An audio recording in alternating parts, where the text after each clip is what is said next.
The Ram Rider returns this Clashiversary as one of the best troops, so let's break down everything you need to know to 3-star every base. Now, the Ram Rider is fairly similar to the Super Hog Rider, with slightly more HP and DPS along with having the same housing space, making them incredibly strong to use. So let's now give you the best builds for each hero by starting with the Barbarian King. For him, I recommend using his Earthquake Boots and Spiky Ball, as it allows him to open additional walls while smashing buildings around him. This will allow you to support your Queen and CC troops as they dive into the base, and the extra wall breaking should enable the push to gain even greater value. As for the Archer Queen, I recommend using her Magic Mirror and Action Figure, as it offers her a solid balance of survivability and high HP while pushing into the base. This should enable your Queen to secure value inside the core along with your CC troops to create a solid path for your Ram Riders. You can additionally use her Magic Mirror with the healer puppets if you need a way to still do plenty of damage, but you additionally have healers to keep your push alive. With the Grand Warden, his Eternal Tome and Healing Tome is all you will need to support your Ram Riders, as they can take full advantage of the invulnerability and healing each tome provides. Due to the Ram Riders being a ranged troop as well, you don't need to worry about them leaving the tome's aura and will always get value from them. Just be sure to use this ability over hefty damage or if you're going through the Town Hall Poison. And finally, for the Royal Champion, her Electric Boots and Rocket Spear is what I recommend, as you are using her to both set the funnel and support your main Ram Rider push with her Electric Boots while doing large damage with her Rocket Spears. This should overall give you enough breathing room to smash bases with ease, while also funneling your heroes to go in and clear value.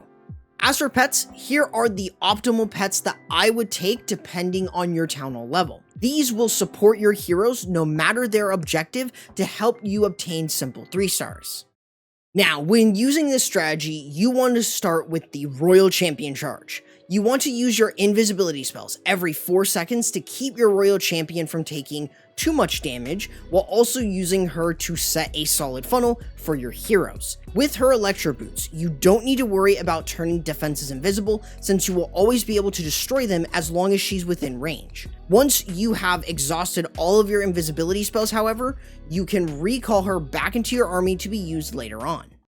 This is where you can then use a Yeti on the other side with a few additional troops like a Party Wizard or Valkyrie to cut off the funnel for your Barbarian King and Archer Queen, so they follow the log launcher right into the base. As you work into the base with the log launcher opening walls, you have your Barbarian King and Archer Queen moving in with an Ice Golem to provide some support. A pro tip is to use an Earthquake spell to help the log launcher open walls faster while taking away HP from buildings, so the log launcher needs less logs to take them out. The log launcher is also capable of activating invisibility spell towers thanks to each log being counted as a projectile. However, as you're working into the base, you can use your hero abilities, like the Barbarian Kings, to open additional walls while doing a lot of damage and tanking further, or even using the Queen's Action Figure Magic Mirror combo to do insane damage to clear the core while keeping your Queen alive. Using a Rage spell will benefit your push, as having the Mirrored Queens, Giant, or even the Yetis under Rage will help clear even more buildings. As your hero dive clears a path, you can then send in all of your Ram Riders, followed by the Grand Warden, Apprentice Warden, and Royal Champion to support them. Keep in mind that the Ram Riders start by breaking through walls and slowing defenses, so try to take advantage of this, as it should allow you to keep them moving from defense to defense with the help of healing spells to keep them alive, while using your Warden's Eternal Tome and Healing Tome as they enter the core. Since they can take advantage of the double tome combo, it usually will keep enough of them alive. Additionally, having 1 or 2 headhunters there will also allow you to snipe down any defensive heroes near them. The Royal Champion can use her Rocket Spears within the core or towards the back end of the base, so you can support your Ram Riders as they clear out defenses. Additionally, you should have a few ways to clean up. So using party wizards is a great way, as they boast greater DPS than a normal wizard while moving and attacking much quicker. This makes them a perfect cleanup troop for any attack this Clashiversary. This overall should result in plenty of 3 stars so long as you clear value with both your heroes and the Ram Riders. If you are interested in the army comp, here is what I recommend using depending on your town hall level. This should give you a good balance in strength and flexibility, making it a solid option for nearly every base. However, now let's give you a few examples of how you can use this army for 3-star success.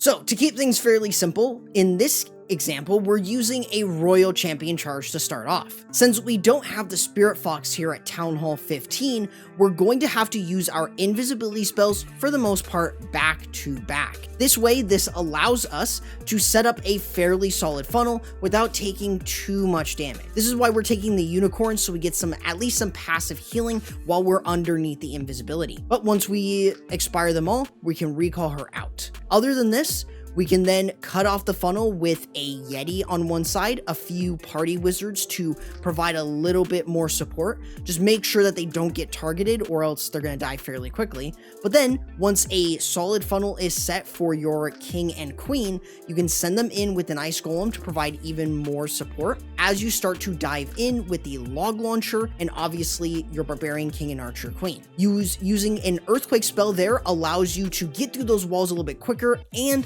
the log launcher can actually break down defenses and buildings a little bit sooner. Other than this, we just want to make sure that we are getting our heroes in towards the core. In this case, the king uses his earthquake boots and spiky ball, but unfortunately he's going to wander to the outside. But the additional wall breaking helps the queen with the yetis to absolutely clear the core, which then allows us to send in our ram riders. So while the town hall goes down from our archer queen, we've got the ram riders working in with the warden and the royal champion with the heal spell to keep them mostly topped off, and using our eternal tome and healing tome towards the back end of the base. We really don't need to worry about enemy heroes at this point all too much, because we, for the most part, should be able to clear through a large chunk of these buildings. And with the help of the Eternal Tome and Healing Tome, we'll have more than enough Ram Riders alive, along with any heal spells to provide a greater amount of support. Other than this, you just need to make sure you have some form of cleanup, and the Party Wizards are perfect for it, and that should allow you to 3-star quite comfortably. Now, if you do have the Spirit Fox, you can always go ahead and run your invisibilities and just time them every 4 seconds. This is at least what I do in order to keep my royal champion getting value. Obviously, you don't have to worry about turning buildings or defenses invisible, so that way your royal champion can still very easily take them out. She's also clearing out some of the trash buildings, which allows you to create some good pathing. Overall though, once you've expired all those invisibility spells, then you can just recall her out. Having a few troops to provide a little bit of funneling and control for your heroes is the name of the game. So having your Barbarian King, Archer Queen, and an Ice Golem to provide a bit of support is always a good thing. And then of course you want to have the Log Launcher to open walls, having the Earthquake spell to open up more of the base and doing a bit more damage to buildings, which should allow you to provide plenty of support for your heroes, for your King and Queen to continue to dive in. You should use your Earthquake Boots and Spiky Ball maybe early on to funnel your heroes or just to get additional value. But that way you have a rage spell with your queen in order to really get through with the Yetis as well, providing a ton of support, being able to clear plenty of buildings. And once you've created a solid path from just this hero dive, you can then send in your Grand Warden, Royal Champion, and Ram Riders to move in. Having the Apprentice Warden with them will give you more value with your healing spells and your healing tome, so you definitely have a lot more HP. Now in this case, we do have a split of the Royal Champion and the Ram Riders, but that is completely fine. An Eternal Tome and Healing Tome through the core is going to be incredibly important, and having maybe just a few of the headhunters sneak in should help in dealing with enemy heroes. That way we can use a healing spell towards the back end in order to help clear through any remaining defenses like the Town Hall, and obviously having a lot of coverage with the Royal Champion's Rocket Spear will allow her to help the Ram Riders in clearing defenses from a safe distance. Otherwise, as long as you've cleared most of the splash damage and really most of the defenses, just make sure that you're cleaning up with the party wizards and you should be set for a very easy 3-star.